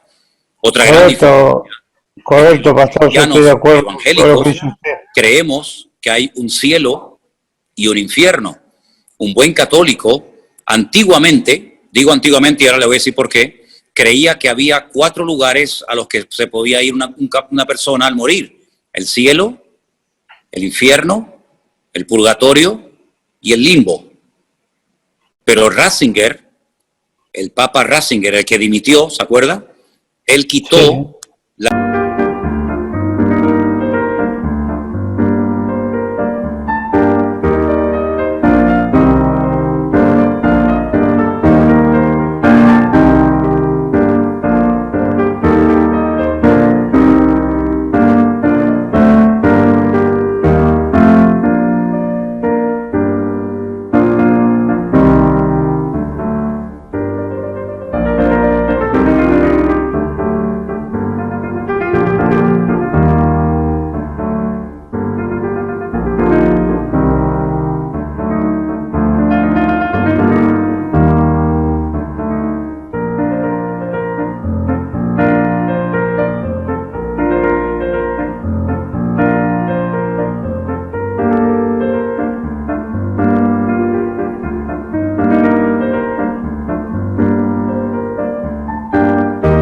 doctrina del limbo, y ahora solamente hay 3 dentro de la doctrina católica: cielo, infierno y purgatorio. Es una diferencia muy grande. Es decir, la diferencia no radica en el Señor, la diferencia radica en otras muchas cosas que son de vital importancia. Por lo tanto, nos une el Señor, pero lamentablemente nos separan otras muchísimas cosas que son de vital importancia. Y otra cosa, y le dejo paso para que si usted quiere aportar o decir algo más, es lo siguiente. En el mundo de la Iglesia Católica, cuando usted entra a cualquier iglesia de España, de Argentina, de Colombia o de cualquier país del mundo, generalmente, no siempre, pero generalmente usted va a ver una cruz donde está crucificado el Señor Jesucristo en una imagen. Usted jamás va a encontrar en ninguna iglesia evangélica del mundo una cruz donde el Señor Jesucristo esté crucificado. ¿Por qué? Porque nosotros no solamente creemos en la crucifixión, un hecho trascendental y de vital importancia, sino que además creemos en la resurrección del Señor Jesucristo, y Él está dentro de nuestros corazones. Cuando yo era católico, yo tenía a Cristo colgado aquí en el cuello, en una pequeña cruz, en una pequeña cadenita. Hoy en día, usted puede comprobar, yo no llevo absolutamente nada, pero lo llevo, no colgado ahora afuera, sino lo llevo dentro de mi corazón. Entonces, repito, en cuanto al Señor, hablamos de la misma persona, pero luego hay muchísimas cosas, como usted sabe perfectamente bien, que nos separan y que son las cosas que a la luz de la Biblia, a la luz de la palabra de Dios, son las cosas que chocan cuando uno lee la Biblia. Dice, pero ¿por qué tengo yo que creer? ¿Por qué tengo yo que practicar en cosas que mi Biblia, la palabra de mi Dios, la palabra de mi Señor, no me enseña? ¿Quién entonces las enseñó? ¿Quién las incluyó? ¿De dónde salen tantas y tantas prácticas y tradiciones que no están en la palabra de nuestro Señor Jesucristo? Bueno, es entonces cuando nos encontramos en reuniones como estas, a muchísimos católicos que dicen, caramba, ahora me doy cuenta que mi sinceridad no estaba acertada del todo, sino que hay muchísimas cosas en las que hemos creído, porque, seamos sinceros, ¿quién llevó la religión católica a Latinoamérica? ¿Los japoneses? ¿Los árabes? ¿Los chinos? No, los españoles. Los españoles llevaron la espada y llevaron la cruz. Se llevaron la espada y dejaron la cruz. Y Latinoamérica es católica porque fueron los españoles allí, pero si hubieran ido los musulmanes, probablemente todo el cono sur de Latinoamérica, todo Centroamérica, nunca hubiera sido católica o cristiana, hubieran sido musulmanes o los budistas o los hinduistas. Es decir, que muchas veces la religión tiene que ver con aspectos culturales, no tanto con aspectos de elección personal. Yo hoy en día soy cristiano porque yo quiero ser cristiano, no porque nací en un país cristiano y porque mis padres o mis antepasados fueron cristianos, sino porque yo quiero ser cristiano. No es por imposición, es por convicción personal. Y eso lamentablemente en el catolicismo, con todo mi respeto, y usted lo sabe perfectamente bien, no se enseña. ¿Por qué? Porque en el momento en el que al niño se le mete en la pila bautismal y se le bautiza, automáticamente ya forma parte directa y activa de la Iglesia Católica, y eso no enseña la Biblia. La Biblia nos enseña que si no nacemos de nuevo, no podemos entrar en el reino de los cielos. ¿Se da cuenta? Hablamos del mismo Señor, pero a la hora de la doctrina, del músculo, lo que adorna, digamos, todo el cristianismo, evidentemente hay muchísimas diferencias. Adelante, si usted quiere hablar algo más o preguntarme. Sí, cómo no. Pero eso no cambia. ¿Me escucha, pastor? Sí, señor, le escucho perfectamente. Eso no cambia mi fe hacia Dios. Yo sigo teniendo la fe misma interiormente y a mi forma de pensar. ¿Está muy mal eso? ¿Me podría repetir la pregunta, por favor, que no la escuché bien? Que lo que usted me cuenta que es real no cambia mi fe hacia el Señor. Yo tengo la fe hacia mi Señor pensando de mi manera, equivocado o no, pero creo en mi Dios, en mi Señor, y trato de cumplir de todas maneras. Posiblemente soy un católico que tampoco soy asiduo a las misas. Bueno, lo que pasa es que usted es un católico que rompe la norma. Es decir, usted ha empleado una frase que aquí en España de hace 15 o 20 años se escucha muchísimo, muchísimo, que antiguamente nadie hablaba así. ¿Y cuál es? Bueno, yo soy católico a mi manera. ¿Pero y eso qué significa? Ser católico a mi manera. Yo pienso que usted de católico tiene muy poco. Usted tiene más de cristiano evangélico que de católico. Lo que pasa es que tiene el peso de la religión que heredó, pero realmente usted de católico tiene muy poco, porque si usted no va a misa, si usted adora solamente a Dios, usted no es idólatra, usted cree en la Biblia, en la palabra de Dios, usted no es el típico católico. Usted se parece más al resto del grupo que tenemos hoy aquí, en este grupo, que realmente a un católico, porque un católico 100% no podría hablar ni vivir su catolicismo, su cristianismo, como el que usted vive, que se parece mucho al que yo vivo. Sí, yo lo que a ver, posiblemente y seguramente lo que usted me contestó, pero supongamos que yo me paso al evangelismo, pero voy a actuar de la misma manera. No sé si me sé explicar. Yo lo siento de esa manera, no siento la necesidad de leer la Biblia o de escuchar. Sí, soy atento a muchas cosas, pero no siento esa necesidad. Y por eso no me siento menos, ni dejo de adorar al Señor y pienso en Él. Usted no tiene que pasarse al evangelismo. Usted no tiene que pasarse al evangelismo para nada. De hecho, esta reunión y los devocionales que yo hago y los programas que llevo haciendo hace tiempo del Pastor Online y todo esto, el objetivo no es sacar a la gente de la Iglesia Católica y meterlos en el evangelismo. Ese no es el objetivo. Usted no tiene que hacerse evangelista. Usted lo que tiene es que vivir más intensamente su cristianismo. Porque Cristo no era evangélico, pero tampoco era católico. Jesucristo, si tenemos que decir que era judío. Y los judíos no son ni católicos ni evangélicos. Es decir, si usted no siente la necesidad de leer la Biblia, permítame que le diga algo, es porque a lo mejor todavía al autor de la Biblia no lo conoce como debería de conocerlo. Porque usted cuando conoce al autor de la Biblia, cuando usted tiene un encuentro, una experiencia personal con el Señor Jesucristo, usted lo primero que anhela y desea es leer la palabra de su Dios y de su Señor. Es como cuando yo estaba en el ejército y le mandaba cartas a la que hoy en día es mi mujer, o ella me mandaba cartas a mí. Imagínense que yo estoy en el ejército solo y recibo cartas de mi novia y digo, no tengo ganas de leerla. Pero ¿cómo que no tienes ganas de leer la carta de tu novia? ¿Estás loco? Yo estaba todo el día esperando que llegaran las cartas de ella y me imagino que ella estaría esperando que llegaran mis cartas. Porque detrás de esa carta hay una persona, detrás de esa carta hay un amor, detrás de esa persona hay unos planes, hay un proyecto, detrás de esas cartas hay muchas cosas. Detrás de un libro que llamamos Biblia está mi Dios, está mi Señor, está mi amigo, está todo para mí. Entonces, cuando yo le conozco y le amo y le quiero honrar, yo devoro la Biblia, porque es mi Dios, es mi Señor el que me está hablando. Imagínense decir, no, yo no tenía ganas de leer nunca las cartas de mi novia.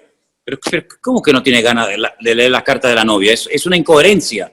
Entonces, a veces hay cosas que evidencian que lo que hace falta es potenciar ese encuentro, esa experiencia personal con Cristo. Y yo le aseguro que cuando usted tenga ese encuentro y esa experiencia personal con Cristo, nadie le va a tener que decir que lea la Biblia, nadie se la va a decir, usted la va a agarrar solo. Nadie le va a tener que decir que rece o que ore. Usted va a tener un deseo tremendo de estar siempre con su Dios.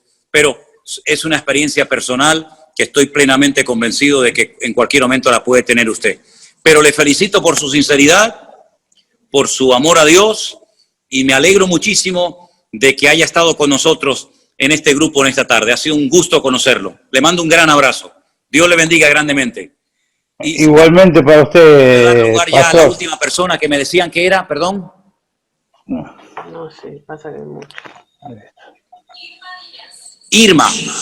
Irma Díaz, me dicen que es la última persona que vamos a darle lugar en esta tarde. Y disculpen que nos hayamos alargado un poquito, pero si hay preguntas tenía que dedicarle tiempo. Irma está por ahí, por favor. Y disculpen a los que no le hemos dado lugar. Vamos a tener otras reuniones, si les parece, ¿sí? A ver, ¿dónde está Irma? Que no la veo. ¿Está por ahí?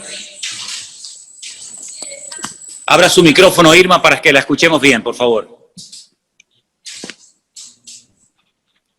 No se oye. Lo tiene abierto, así que hable, Irma. Sí, está abierto. Ahora, hable fuerte, que la oímos bien. Sí, buenos días, pastor.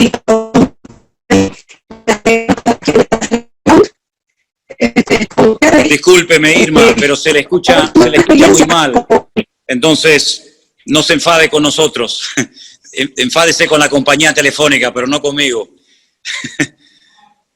Miren, vamos a hacer algo. Yo le voy a pedir a todos los que están conectados, ¿sí? Todos los que están conectados en este momento, que oremos al Señor. Que le pidamos al Señor que nos ayude. Aquí no se trata de ser católico ni evangélico. Aquí se trata de ser cristianos, de seguir a Cristo, de vivir como Dios manda. Vaya usted a la iglesia que quiera, reúnese donde quiera. De hecho, ninguno de ustedes, fíjense lo que son las cosas, ninguno de ustedes se puede congregar con nosotros aquí en Canarias, para que se dé cuenta de que el objetivo no es atraer a la gente a nuestra iglesia para que seamos más. No, es que es imposible hacerlo. Aquí de lo que se trata es que el Señor esté con nosotros, que nosotros estemos con Él. Y hermanos, seamos sinceros, el mundo está que se cae a pedazos. El mundo está muy mal.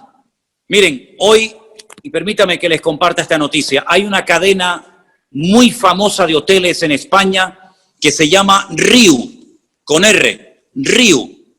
Aquí en Canarias, esta cadena hotelera de hoteles muy buenos tiene 11 hoteles. ¿Saben cuántos cerraron hoy? ¿Saben cuántos cientos y cientos de personas hoy han perdido su puesto de trabajo? 8 hoteles. De los 11 hoteles de la cadena Riu, hoy se cerraron 8. No sabemos si se van a volver a abrir. Millones de personas están en el mundo tirándose de los pelos de la cabeza porque no saben lo que va a pasar con su vida mañana. Hemos llegado a una situación en la que olvídese de evangélico, Olvídese de católico. Aquí hay que agarrarse a Dios con uñas y dientes y pelearla y clamar al Señor con todo nuestro corazón para que el Señor nos ayude y guarde nuestras vidas y nuestras familias. Están cayendo la gente como moscas. Ya se están infectando niños pequeñitos. Tenemos a las puertas aquí en España algo que puede ser un caos terrible. Millones de niños y de adolescentes y de jóvenes van a comenzar en estos días las clases en el colegio. Lo que va a pasar, nadie lo sabe. Hay ricos que se están muriendo, y pobres también, y blancos, y negros, y latinos, y americanos, y católicos, y evangélicos, y ateos. Esto afecta a todo el mundo. Solamente nos queda una esperanza. No es la política, no es el deporte, no son los pastores. La única esperanza que nos queda firme, el ancla firme, es nuestro Dios. Y Él nos ha unido. No les conozco personalmente. Tal vez nunca nos conoceremos, no lo sé, solo Dios lo sabe.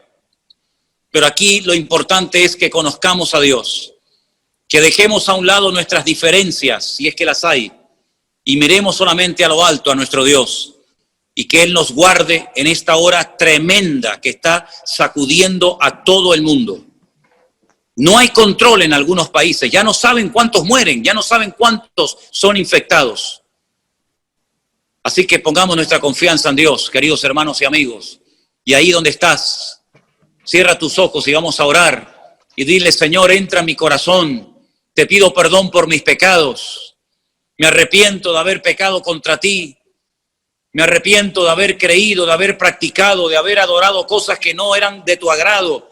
Pero hoy te pedimos todos, cristianos, católicos, evangélicos, da igual, hoy todos te pedimos perdón, Señor. Perdónanos porque todos hemos pecado, todos estamos separados, todos nos hemos descarriado como ovejas, cada cual se apartó por su camino. Unos escogieron una religión, otras otro, pero todos al final nos perdimos. Pero gloria a Dios que tú mandaste al Salvador, al camino, a la verdad y a la vida, que es Jesucristo, el Salvador del mundo, a la tierra, para que muriera por nuestros pecados y a través de su sacrificio y de su resurrección poder obtener el perdón de nuestras almas y poder experimentar el gozo de la salvación.